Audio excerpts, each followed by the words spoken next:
Hi, I'm Fazia Costi, and today we have Dr. Benjamin Powers as our guest. He is the executive director of the Southport School, which is an independent day school for cerebral diverse children from grades 2 to 8. So welcome to the show, Dr. Powers. Thank you for joining us. Well, thank you so much for having me. I'm so excited to be here today to have a chance to talk about executive function with you. You know, it has been a big topic over the last, I'd say, decade. It's been kind of a buzzword. Everyone wants to talk about executive functioning, right? That's Um, right. can you define executive functioning? Because when I talk to people, everyone I talk to defines it differently. What Yeah, that's a great start because having that shared language and the understanding of how we view executive function is so critical. And as you're saying, it is such a buzzword. And yet, from my perspective, a lot of people really don't understand executive function because it's really a complete construct that is needed to require to coordinate a lot of different types of underlying skills.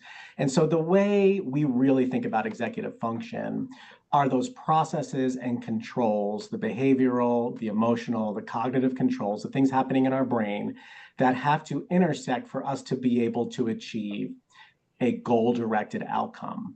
And so this is something, when we think about executive function, an important distinction would be thinking about something that we do kind of rote from memory, that we really don't need to think about in real time versus something that's maybe novel or more complex, or maybe a disruption to how something that we do handle in a rote fashion maybe a disruption to that process. And so a really good example of this, I've got 4 kids. My oldest is just learning to drive. And one of the things she's having the most difficulty with is backing into a parking space.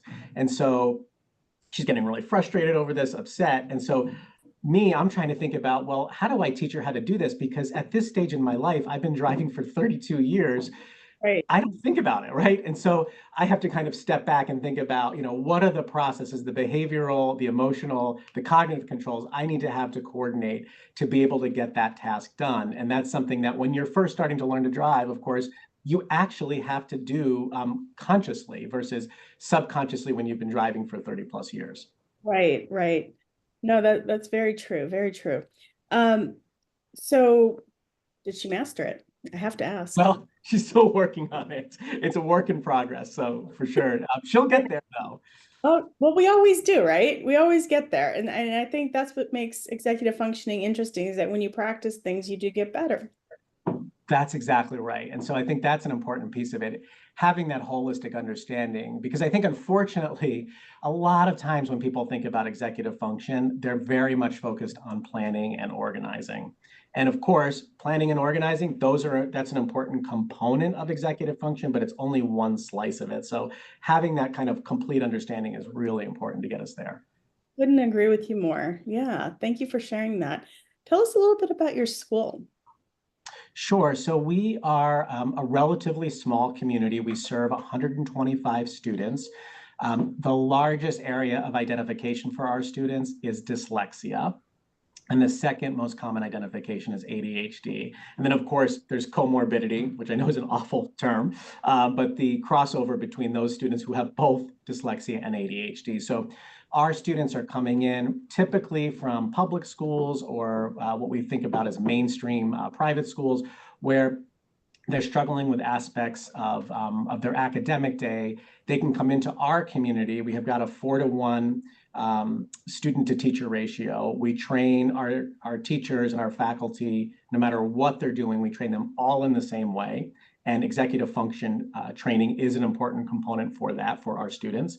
And so they come in, on average, our students are here for about 3 years. And our objective is to really help them boost their academic skills, boost their skills around how to navigate the school day successfully, also really get to a place of understanding who they are as a learner, their self-advocacy skills, and really, in many cases, helping them rebuild their sense of well-being, their self-esteem, their self-efficacy perceptions, and then we send them out for them to do just great things in the world after they've been with us for a few years.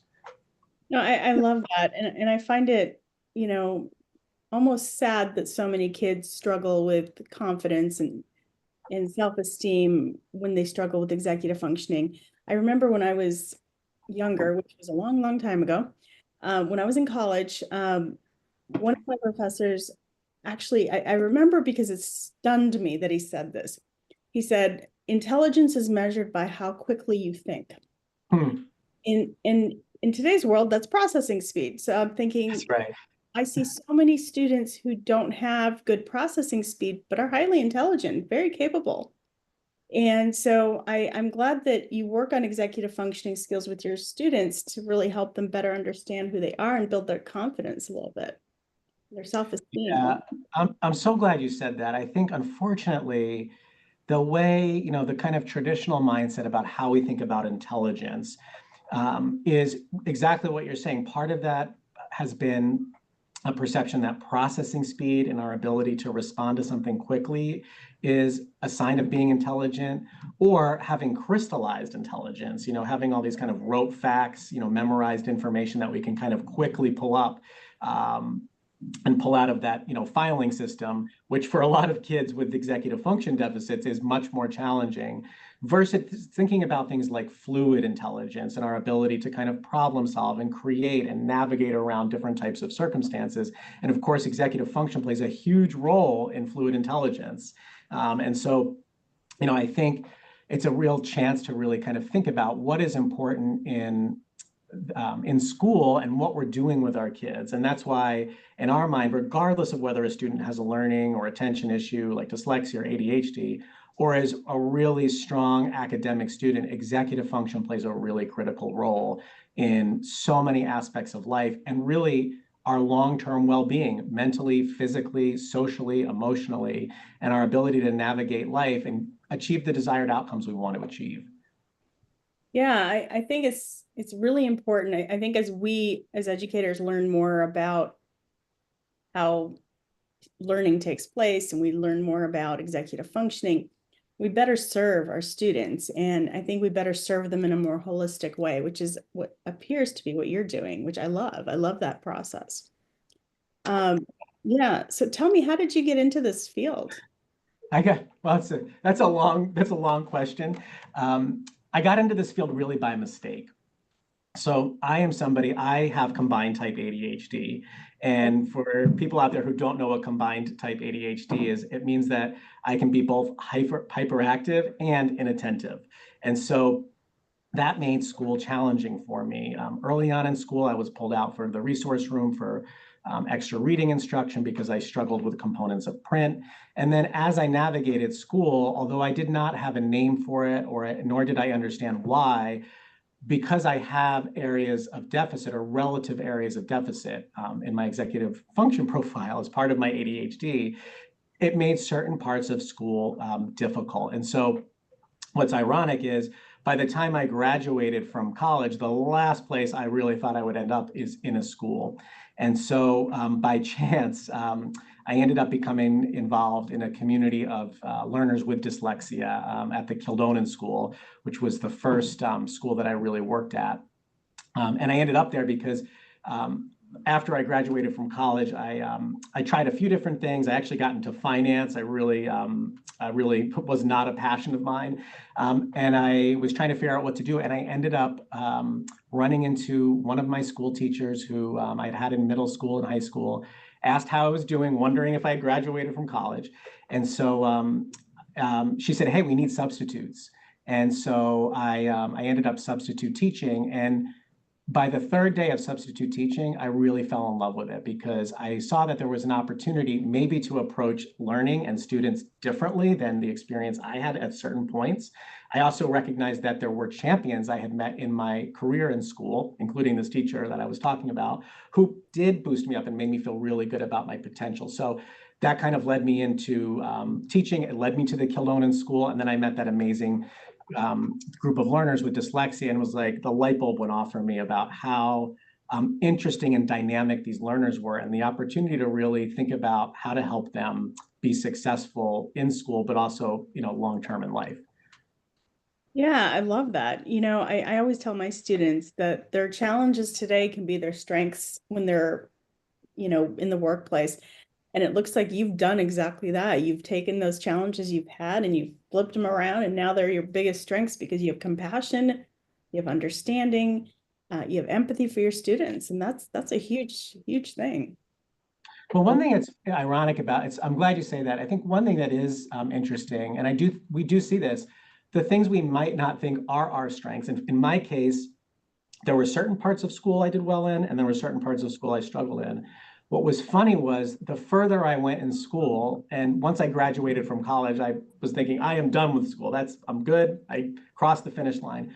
But what I realized is the further I went, the less schooling relied on things like crystallized intelligence and more around that fluid reasoning. And so like when I went for my master's degree, I really saw that you needed to be a good problem solver, a creative, dynamic thinker. And so, along the way, I got to this point where I went from, struggling with certain parts of school to feeling so successful. And that's what led me to, continue in school and earn my doctoral degree. What do you think is your biggest challenge in your current role working with kids that need things maybe you didn't have when you were their age? I think a huge challenge today is how overwhelmed everybody feels.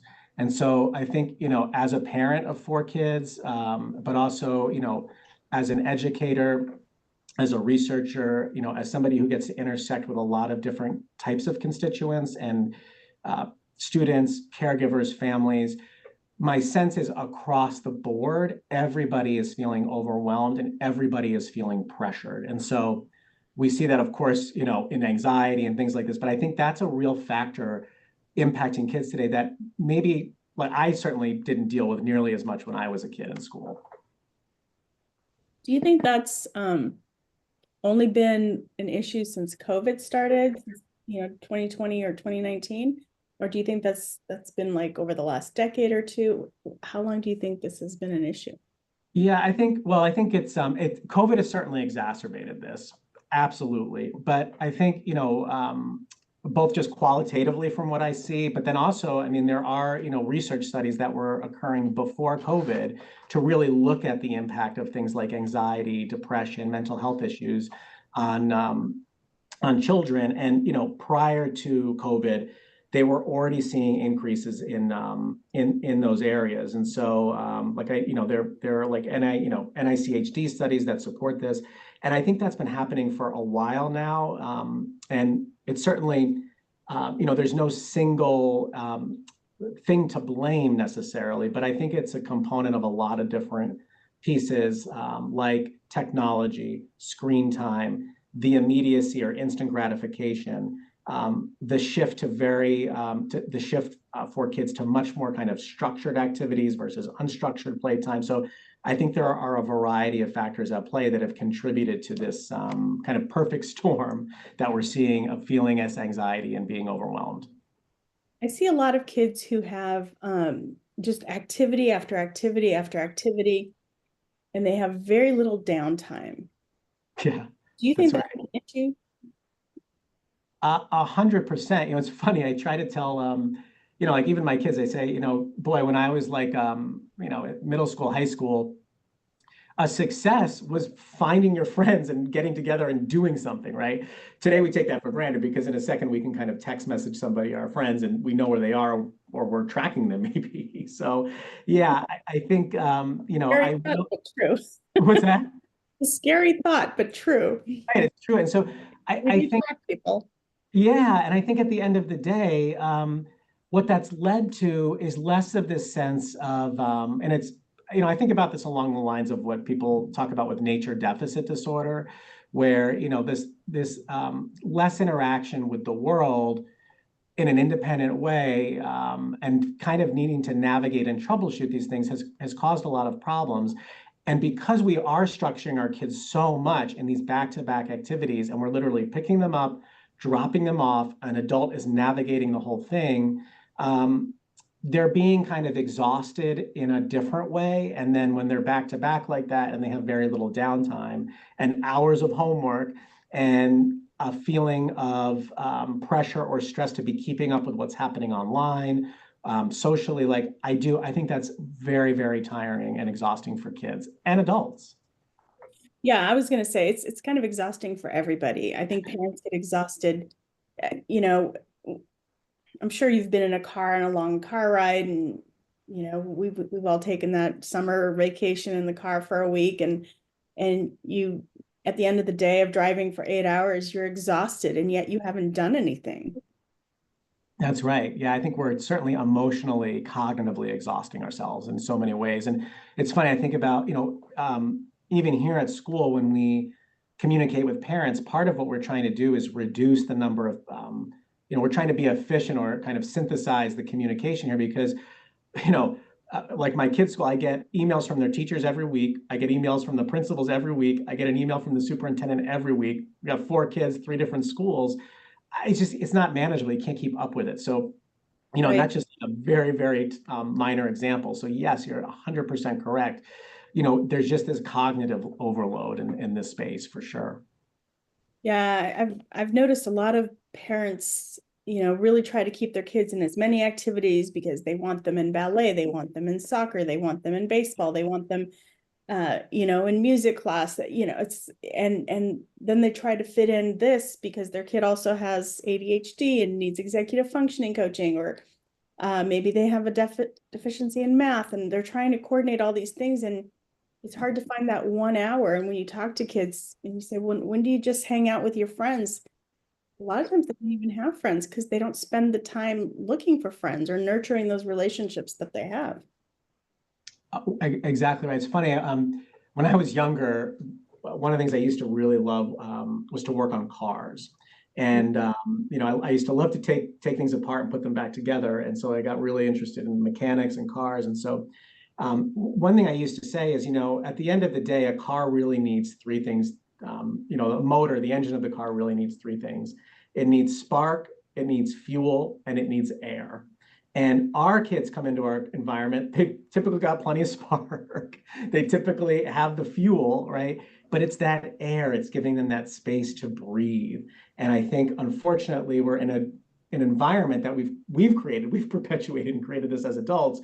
We've created this environment where there's not always the air to breathe, and it's kind of choking things off, before they can kind of really fire up and get to where they need to go.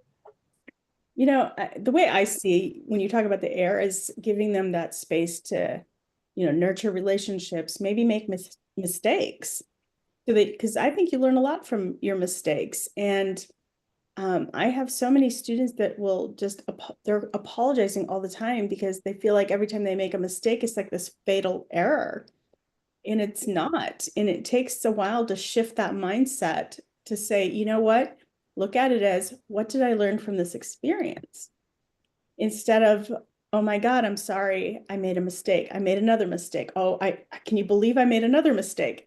And it's just this, perpetual, mistake making cycle. And I think it's very interesting, but I would love to see kids shift their mindset and look at, what did I learn from this experience? How do you teach your students to handle failure or mistakes? Yeah, and when we embrace those mistakes with the right mindset, doesn't that make success feel so much better, right? Doesn't it make it feel like, wow, I've really accomplished something, versus Right. like, oh no, I should feel badly about the mistakes I made in that journey, versus like, wow, yeah, I figured this out, I was successful, and that feeling of elation, I think it's different today.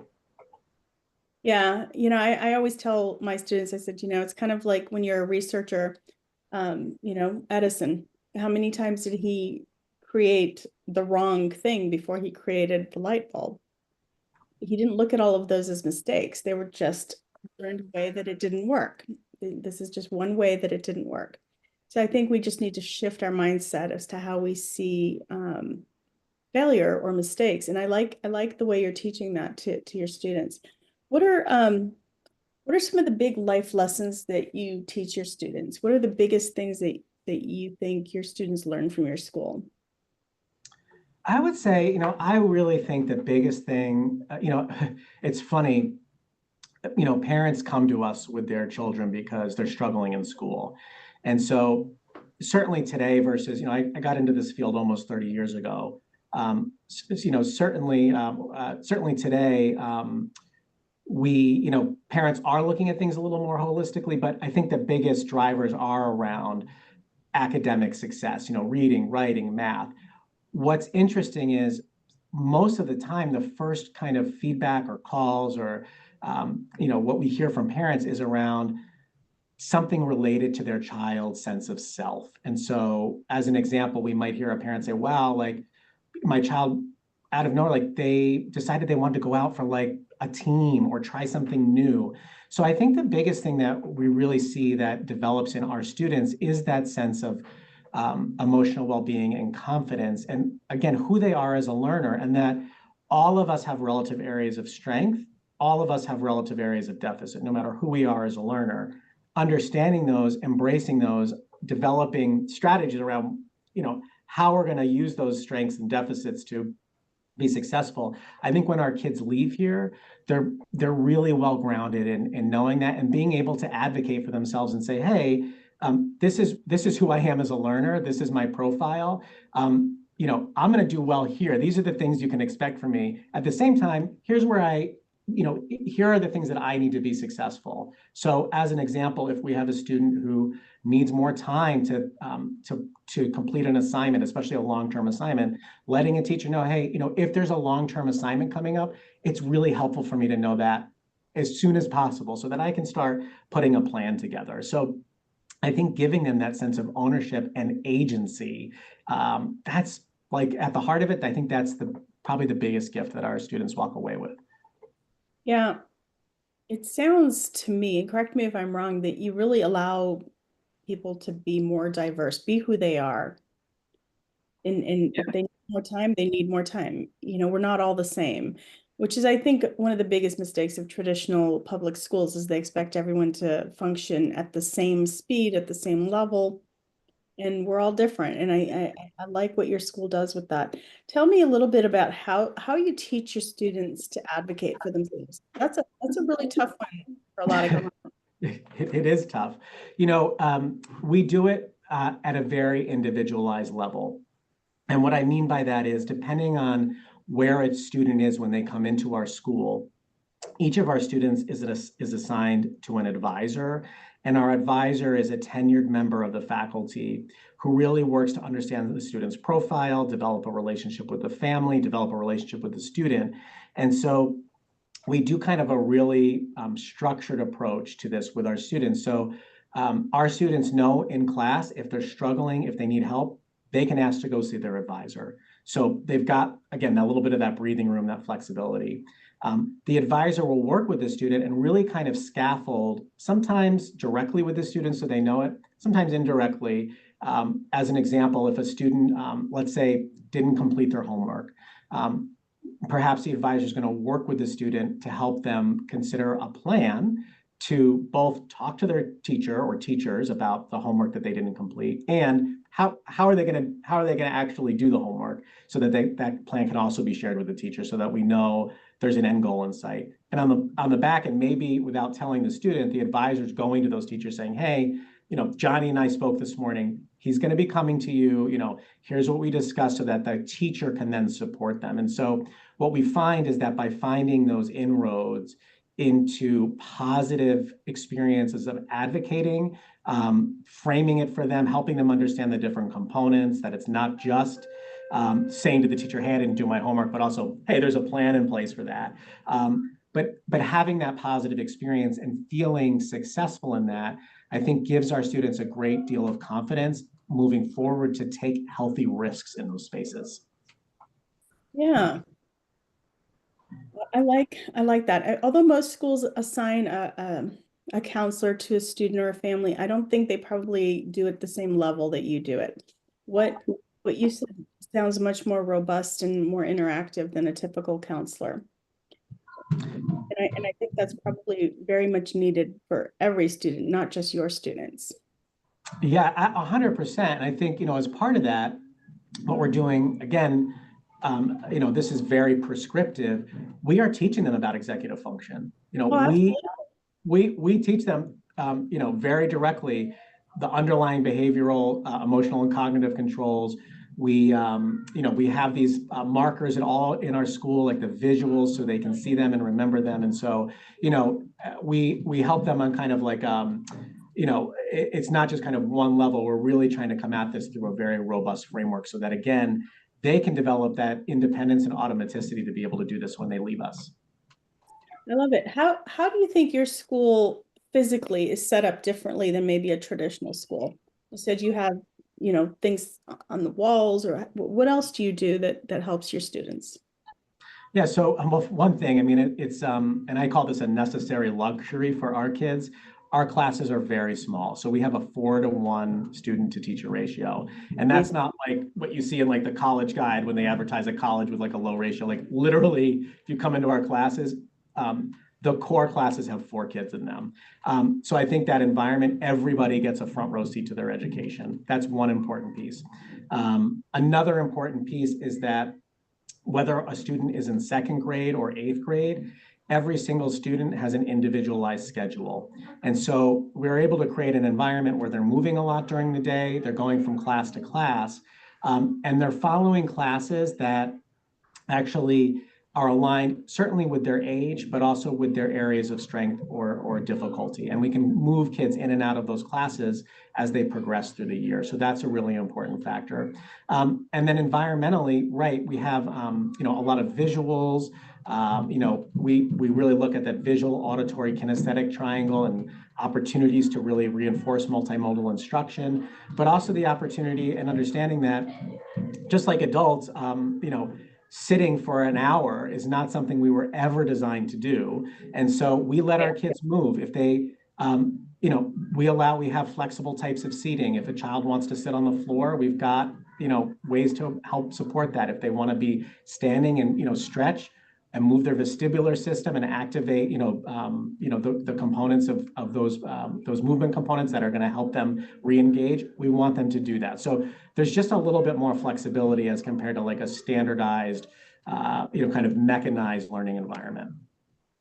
Are there other schools like your school in the country, or do you feel like your school is pretty unique? So there are certainly schools, there are definitely schools across the country who specialize in working with students with dyslexia, ADHD, other types of learning and attention issues, relative to the population of students who need an experience like this. It's in a way almost infinitesimal. But yes, there are a number of schools around the country that specialize in learning and attention issues. I think one thing that sets us apart, each of these schools is unique and has their own approach on how to do this. I think one thing that a road we really decided to take about 10 years ago was looking at these academic components and really being, I think, very proactive about the holistic approach, the social emotional pieces. I think that's why we were able to develop the EF blueprint and this approach to executive function, because we really started thinking about that about 10 years ago. I think another differentiator for us is everything we do here is backed by research and evidence.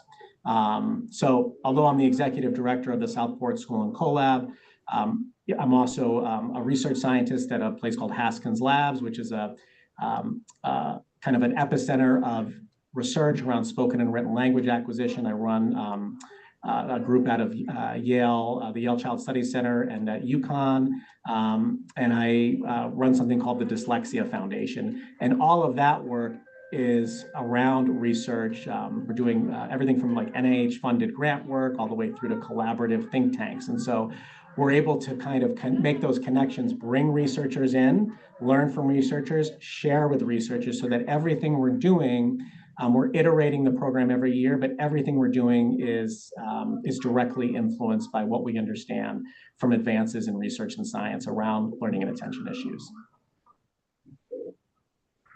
So you have a lot of spare time.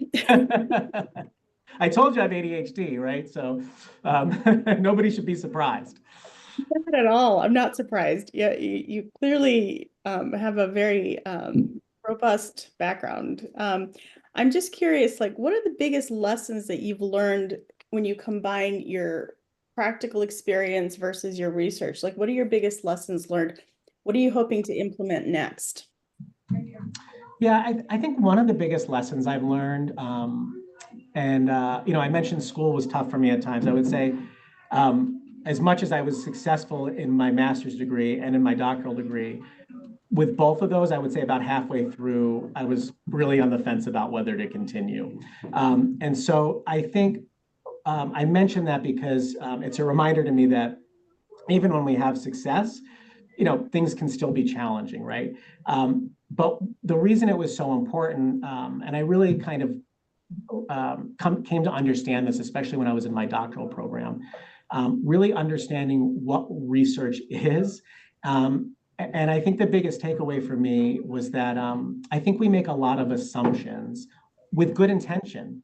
And as educators, I think I think to be a good educator, you have to be feeling on some level, right? You have to be able to have that level of empathy, make connections with students. I think that's one of the reasons we saw students really struggle during COVID, because those connections were not as easy to facilitate, right, on a screen. So I do believe you need to have those pieces. And so I think, not to stereotype, but I think as educators, we oftentimes rely on feeling and that qualitative piece. With good intention, and because of that, sometimes maybe we're misdirected in what we're doing. And so the real eye-opener for me was understanding, yes, some research happens maybe like in what we think of as an ivory tower, or it seems distal to what we're actually doing in the classroom. But if we can really spend time with researchers and understand what that research is saying, and we use that effectively to influence, how we work with our kids, we should expect better outcomes. And I think we've absolutely seen that in the work we're doing here. And that is so critical, because kids get 9 months for 12 years in school, and that's it. And so the time that we waste doing what feels right sometimes, but is actually not backed by science, it can really, waste precious time that we have with kids in school. Absolutely, I agree with you. I love that you've got all these things going on. What would you say is your biggest advice that you would give to parents versus teachers or educators? Oh, that's a great question. I think for parents, one thing that's really important to think about is giving your child that space, and that I think as parents, we feel a stress to provide like the best, highest quality opportunities we can. And part of that is, I do believe, why we kind of lean into things like structured activities.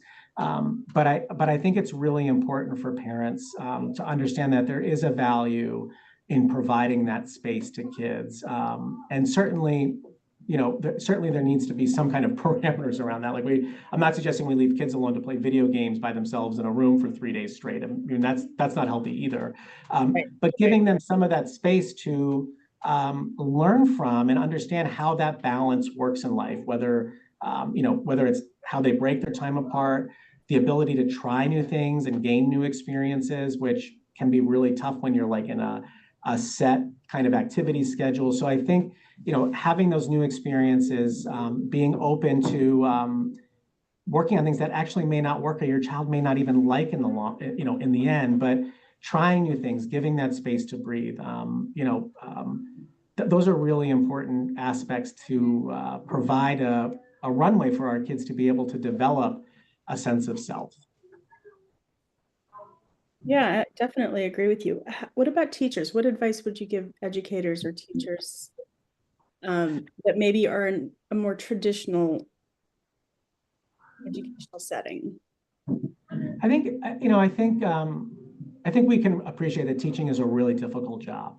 I think it's funny. I think about, as a parent, having a group like a play date, right? Or like a birthday party, right? And parents got like 20 kids, and it feels overwhelming. Well, this is teachers are doing all day, but instead of fun activities, they've got to teach, right? Things that maybe oftentimes kids aren't as interested in. So, I think we can appreciate that teaching is a really difficult job.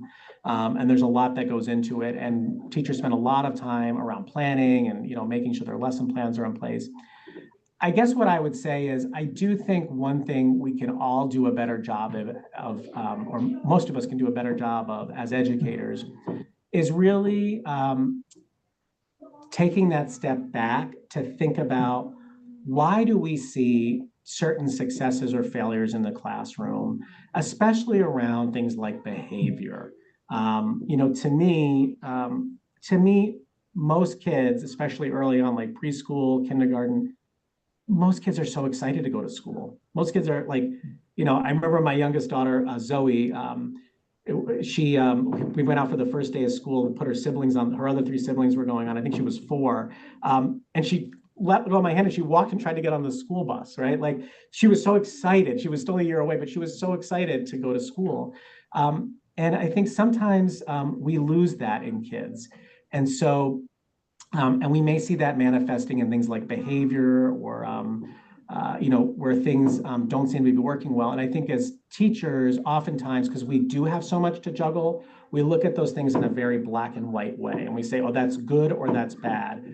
What I think we could be doing a better job of is thinking about the why. Why is this presenting that way? Why is this happening with this child? And are there things that we can do to help understand that better, to be proactive differently about maybe how to set that child up for more success or for behavior that might get a positive response rather than a negative response? What do you think teachers can do to really keep that love of learning, that enthusiasm in the classroom? Because you're right, younger kids can't wait to go to school, and then when they get there, it's like the bubble bursts and they realize it's not as much fun. Yeah, yeah. And again, it's an unfortunate circumstance, especially today, where I remember several years ago, there was a headline coming out of somewhere in New York around the kindergarten program had to remove there was like a little class play they did. They had to remove that because there wasn't enough time for it in the curriculum. So I think, unfortunately, a lot of teachers' hands are tied because there is so much curriculum that is like on the table that just wasn't there as long ago. The flip side of that, I will say, and I say this with a great degree of confidence because we are working here with 125 kids, many of whom got to a point where school was like the last thing they wanted to do. And it's school, these are kids, so I'm not trying to paint a picture that is rosier than it is, but like, our kids are excited in the morning getting, off the bus or out of the cars. Like, our kids most days want to come to school. And I think there are a few reasons for that. I think one is, kids will engage more or feel more engaged the safer they feel, and that, when they feel like they can take those healthy risks. And so I think, again, we spend a lot of time on developing those relationships. And I mean, teachers do that by nature. But I think that's something up front we do invest a lot of time in. So I think that's one key factor. I think another key factor is we chunk activities into like reasonable time periods. And we give our kids a heads up about what that looks like at the beginning of every class. So all kids, not just kids with learning and attention issues, all kids have like a limited, time frame or bandwidth of attention, just like us as adults, right? So I think it's really helpful when kids come into a classroom, like a 45-minute class, hey, these are like the 6 or 7 things we're doing. And I think for some kids that gives them the sense of like, oh, maybe there's something I don't like, but there's an end in sight. Whereas, maybe if they don't know that plan, they're like, oh, this is like the last thing I want to do, and they disconnect even further. I also think that multimodal instruction is important where, it's not just teacher-centered, it's student-centered, where we can have that opportunity for engagement and not having kids sit idle, which unfortunately, again, with these large kind of curriculum mandates, I think there's a sense of like having to share out knowledge in these like really big chunks, and the students are receivers of that knowledge rather than being as engaged as they can be. So there's a lot of factors there, but I think those are some that come to mind. I want to back up a little bit and talk about the word safety. You said safety is really important, and I could hear the kids walking behind your and I love that sound of happy kids. It's like, they're doing something and that they need to be doing, but they're still happy and they're still enjoying life and being with their friends. Talk to me a little bit about when you say safety, and I know this could mean several different things. So could you maybe define what you are referring to? Yeah, thanks for asking that question. Yeah, of course, safety. I mean, we spend a lot of, we invest a lot of resources in like a physically safe structure so that our students and families come in feeling safe. But what I really mean by safety is that, and I'll go back to that term, healthy risks. I think when kids, and especially kids with things like ADHD, they tend to be more risk takers. And I think, there's a distinct difference between unhealthy risks and healthy risks. And an example to me of a healthy risk is a student who, whether it's because they're struggling with self-esteem or they have anxiety, like getting up and sharing an idea or asking a question. We really endeavor to make sure that our kids feel comfortable and confident. Like, if they don't understand something, we want to know. And we're gonna acknowledge that and try to figure out, well, why don't they understand? And is there a different way we can teach that? I'll be really honest. Like I failed math in high school. That was not fun. That did not feel good. I failed math because in a lot of the math classes I had, there was only one way to get to the correct answer. That's how I was taught in a number of cases. Well, that's not true. What's funny is when I had my first neuropsych evaluation, I'm above the 90th percentile in math. And yet I thought I was an awful math student. And I ended up teaching math for several years. And what I loved about it was that not only could you try to figure out different ways to help kids understand and come at it differently, but you could find different ways to engage kids in that process. And so I think giving kids that opportunity to feel comfortable to ask questions, to be vulnerable, that level of vulnerability, like I don't understand, I'm struggling with this word. We don't put kids on the spot here. Like we don't point around the classroom and say, hey, like you read the next paragraph. Like we don't do that to our kids.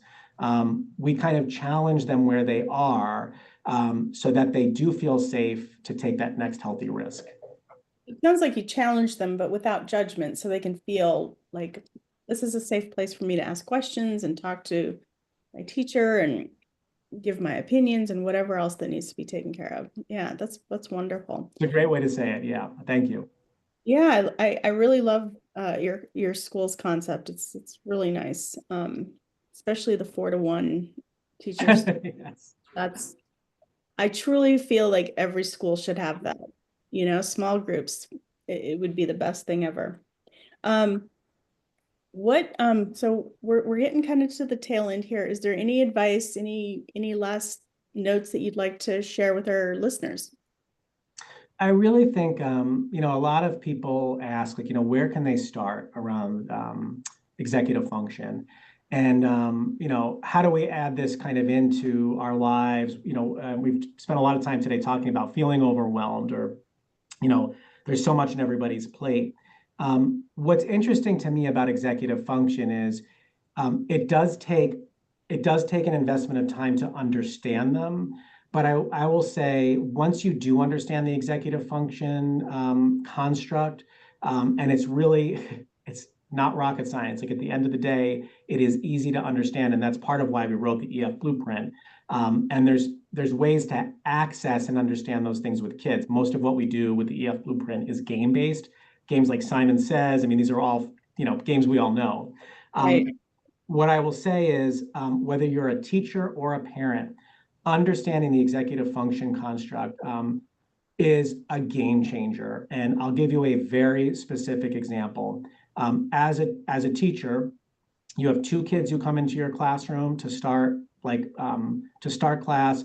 You're giving them a writing assignment, and you've got, like, let's say 2 kids who don't start, who are distracted, who are ignoring it, maybe even acting out, or they just don't get into it. And what do we do as a teacher? We feel frustrated. Maybe we feel mad or annoyed, or maybe if it's an example at home as a parent, we feel the same way. What I've come to see is that if we understand why that's happening, maybe in one case it's a child who had trouble shifting from like the last activity into this new activity. Maybe for the other kid, they're having a really hard time initiating the task. Maybe it feels overwhelming. They don't know what to write about. And Right. so, we may see the symptomatologies of these behaviors. They may look the same, but by actually understanding why this is happening in our kids, whether it is as a teacher or as a parent, oh my gosh, it really helps change the narrative, because now we can help that child develop their own tool set to say, hey, if it's a kid with a shifting issue, maybe I need to stop and get a drink of water before I enter the classroom with all the other kids. Maybe I just need that extra 20, 30 seconds. I will tell you as a teacher, I'd rather have my kid take that 20 or 30 seconds instead of like melting down or disrupting class. If it's a kid who can't initiate, maybe it's flagging them the day before. Hey, tomorrow's class, we're going to be doing a writing assignment on animals. Why don't you come into class tomorrow with like 3 different kinds of animals you might want to write about? So there's actionable proactive strategies we can put into place that don't take a lot of time or a lot of effort once we made that understanding the construct. It allows them to process what you're going to be doing before. Absolutely. Yes, yeah.